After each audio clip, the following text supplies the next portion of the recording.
सांगली सातारा स्थानिक स्वराज्य संस्थेमध्ये महायुतीचे उमेदवार धैर्यशील दादा कदम हे निश्चितपणानं या ठिकाणी मोठ्या फरकानं विजय होतील।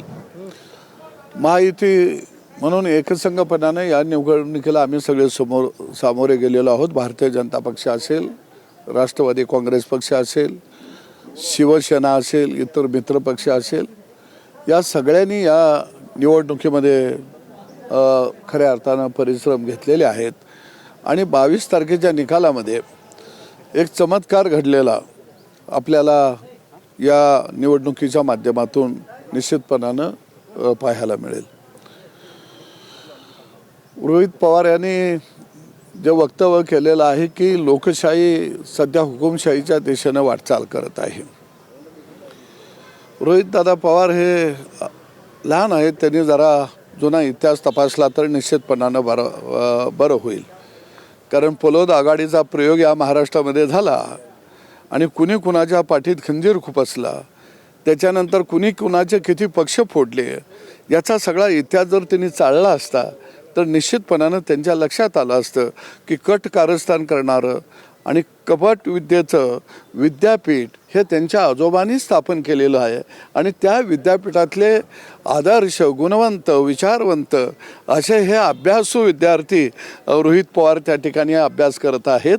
त्यांनी जरा मागचा सुद्धा अभ्यास केला असता तर निश्चितपणानं त्यांना दिसलं असतं की आता खऱ्या अर्थानं लोकशाहीच्या मार्गानं संविधानाच्या विचारावरती हा देश आज चाललेला आहे।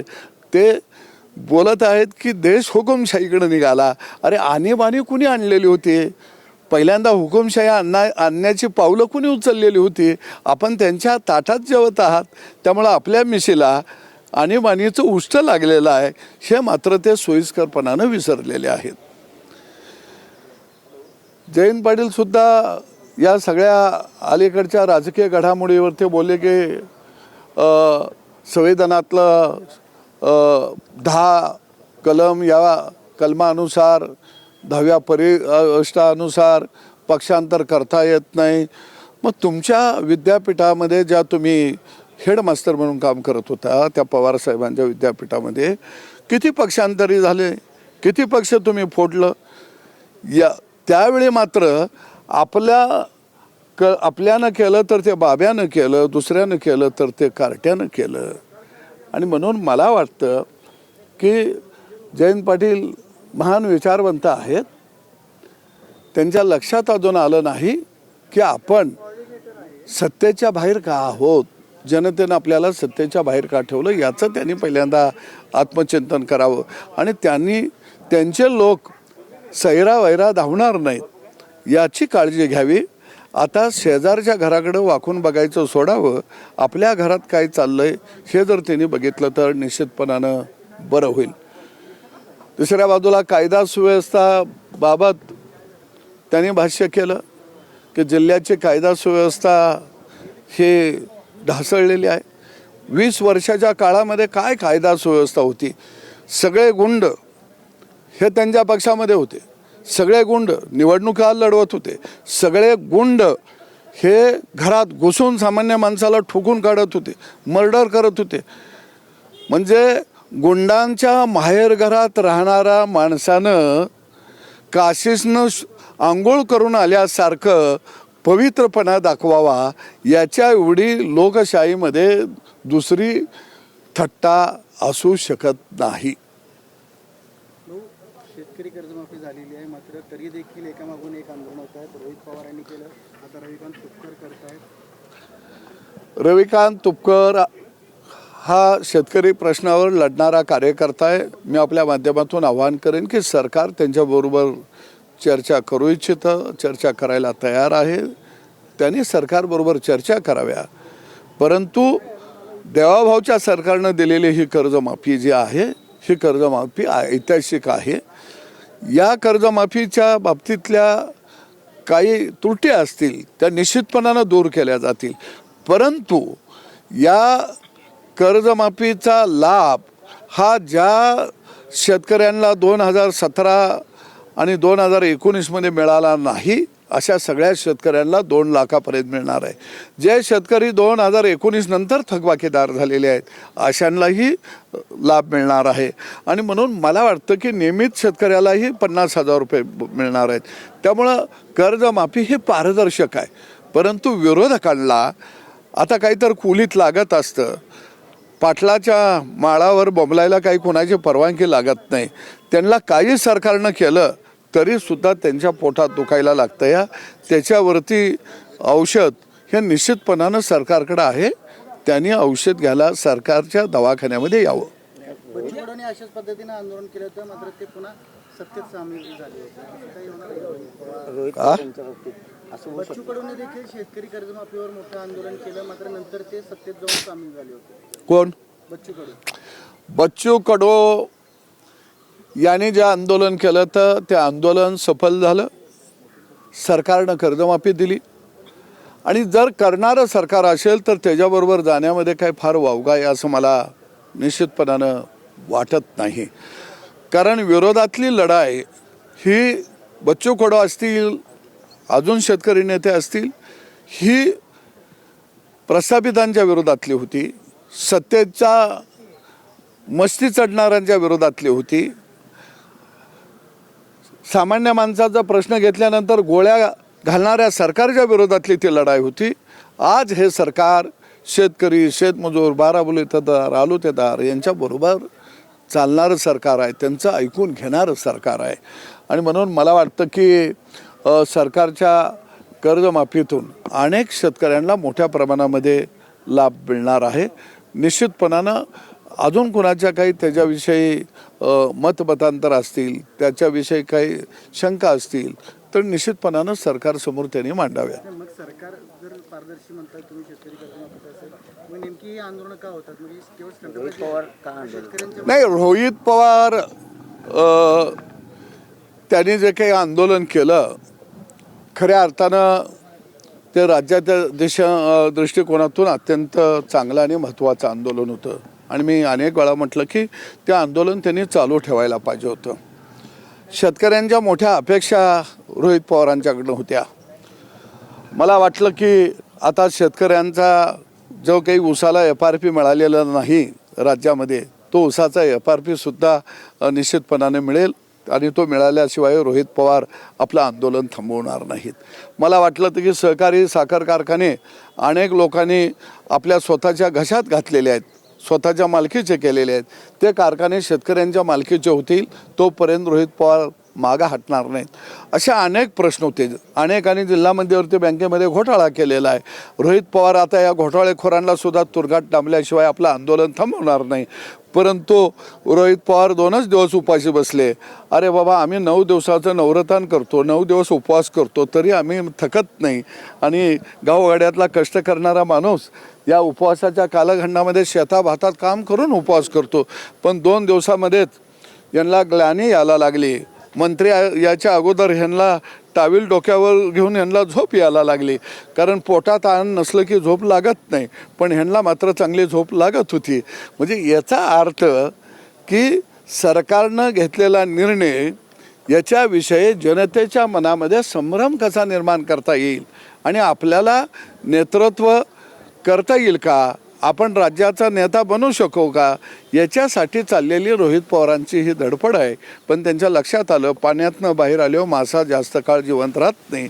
तसं उपोषणला बसल्याबरोबर माशासारखी त्यांची तडफड झाली आणि लगेच ते उपोषण गुंडाळून परत ते अरबी समुद्रात निघून गेले. शिवसेनेचे 6 खासदार आता फुटण्याच्या उंबरठ्यावर आहेत. शिवसेना पुन्हा एकदा फुटत आहे, कसं बघताय? एक गोष्ट लक्षात घ्या की पश्चिम बंगालमध्ये सत्तांतर झालं. 15 वर्षाच्या कालखंडामध्ये तिथल्या जनतेला सुशासन द्यायच्याऐवजी कुशासन हे ममता बॅनर्जी यांनी दिलं. अथोनात जनतेचा छळ त्या ठिकाणी केला. जनतेनं त्यांना हद्दपार केलं. महाराष्ट्रामध्ये गेली अनेक वर्ष राष्ट्रवादी आणि काँग्रेसची सत्ता होती आणि त्या सत्तेमध्ये सगळे प्रस्थापित सामान्य जनतेला गुलाम मानून त्या ठिकाणी सत्ता राबवत होते. जनतेचा आवाज दडपून टाकला जात होता. आणि त्या विरोधामध्ये जनतेच्या मनामध्ये मोठा आक्रोश होता आणि त्या आक्रोशाचं रूपांतर महायुतीला, भाजप शिवसेनेला महाराष्ट्रातल्या जनतेनं भरभरून मतदान दिलेलं होतं. परंतु पवार साहेबांनी त्या ठिकाणी कटकारस्थानं करून शिवसेना फुडली आणि खऱ्या अर्थानं त्या ठिकाणी निवडून आलेल्या लोकप्रतिनिधींच्या भावनासुद्धा दुखावल्या गेलेल्या होत्या. कारण मूळ विचारसरणीपासून आपण बाजूला गेलेलो आहोत ही भावना सगळ्या लोकप्रतिनिधींच्या मनामध्ये होती.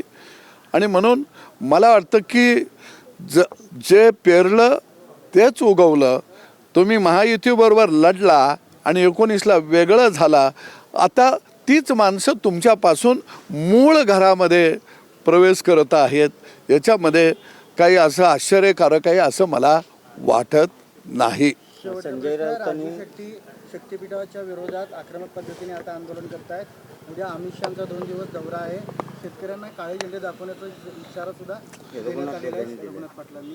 असं आहे की जे मंडळी आंदोलन करत आहेत त्यांनी या प्रश्नावरती सरकारबरोबर बसावं, हा प्रश्न समजावून घ्यावा आणि त्यातून निश्चितपणानं मार्ग काढावा. शेवटी कोणताही प्रश्न संवादाच्या चर्चेच्या मार्गातून सुटू शकतो. आंदोलन हे सरकारला त्याच्या कानावरपर्यंत आवाज जाण्याची एक ती लोकशाहीमधली प्रक्रिया आहे, ती आता झालेली आहे. या आंदोलनामध्ये त्यांच्याबरोबर उतरलेले राष्ट्रवादीचे भव्य दिव्य नेते जयंत पाटील साहेब हे बऱ्याच कालखंडानंतर सोन्याचा चमचा घेऊन डायरेक्ट राजकारणामध्ये आलेले होते आणि चांदीच्या ताटात आणि वाटीत ते जेवत होते. आता पहिल्यांदा ते मातीच्या दिशेने यायला लागलेले आहेत आणि आंदोलन कसं करावं याचं प्रशिक्षण अजून त्यांनी घेणं गरजेचं आहे. कारण आंदोलनामध्ये उन्हात बसायला लागतं, रस्ता अडवायला लागतात, पोलिसांचा मार खायला लागतो, पोलीस स्टेशनला जावं लागतं.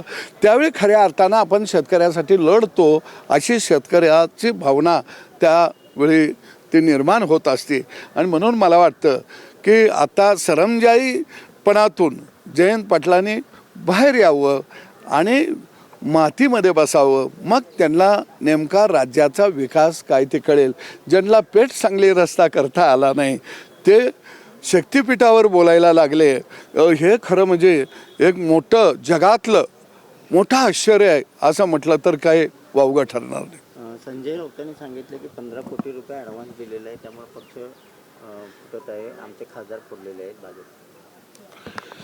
काय आहे संजय राऊत साहेब हे मला वाटत नाही की काही शेणामागं जेवण ठेवतील, शिल्लक ठेवतील.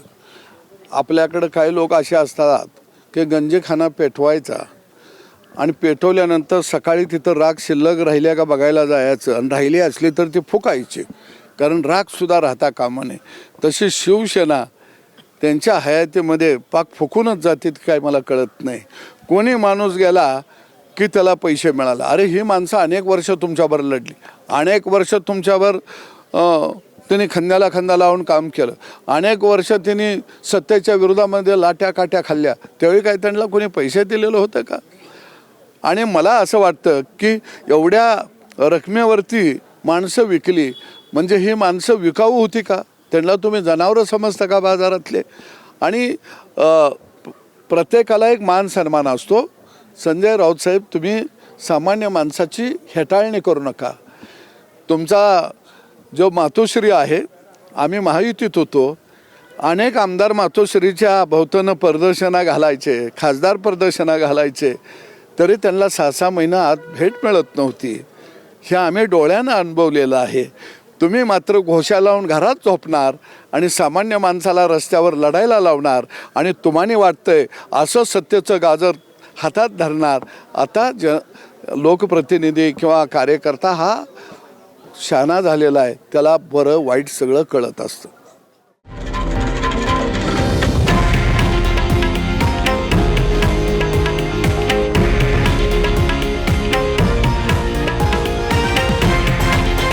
हे आहे देशातील नंबर 1 न्यूज नेटवर्क आणि आपण पाहत आहात TV9 मराठी, एकमेव.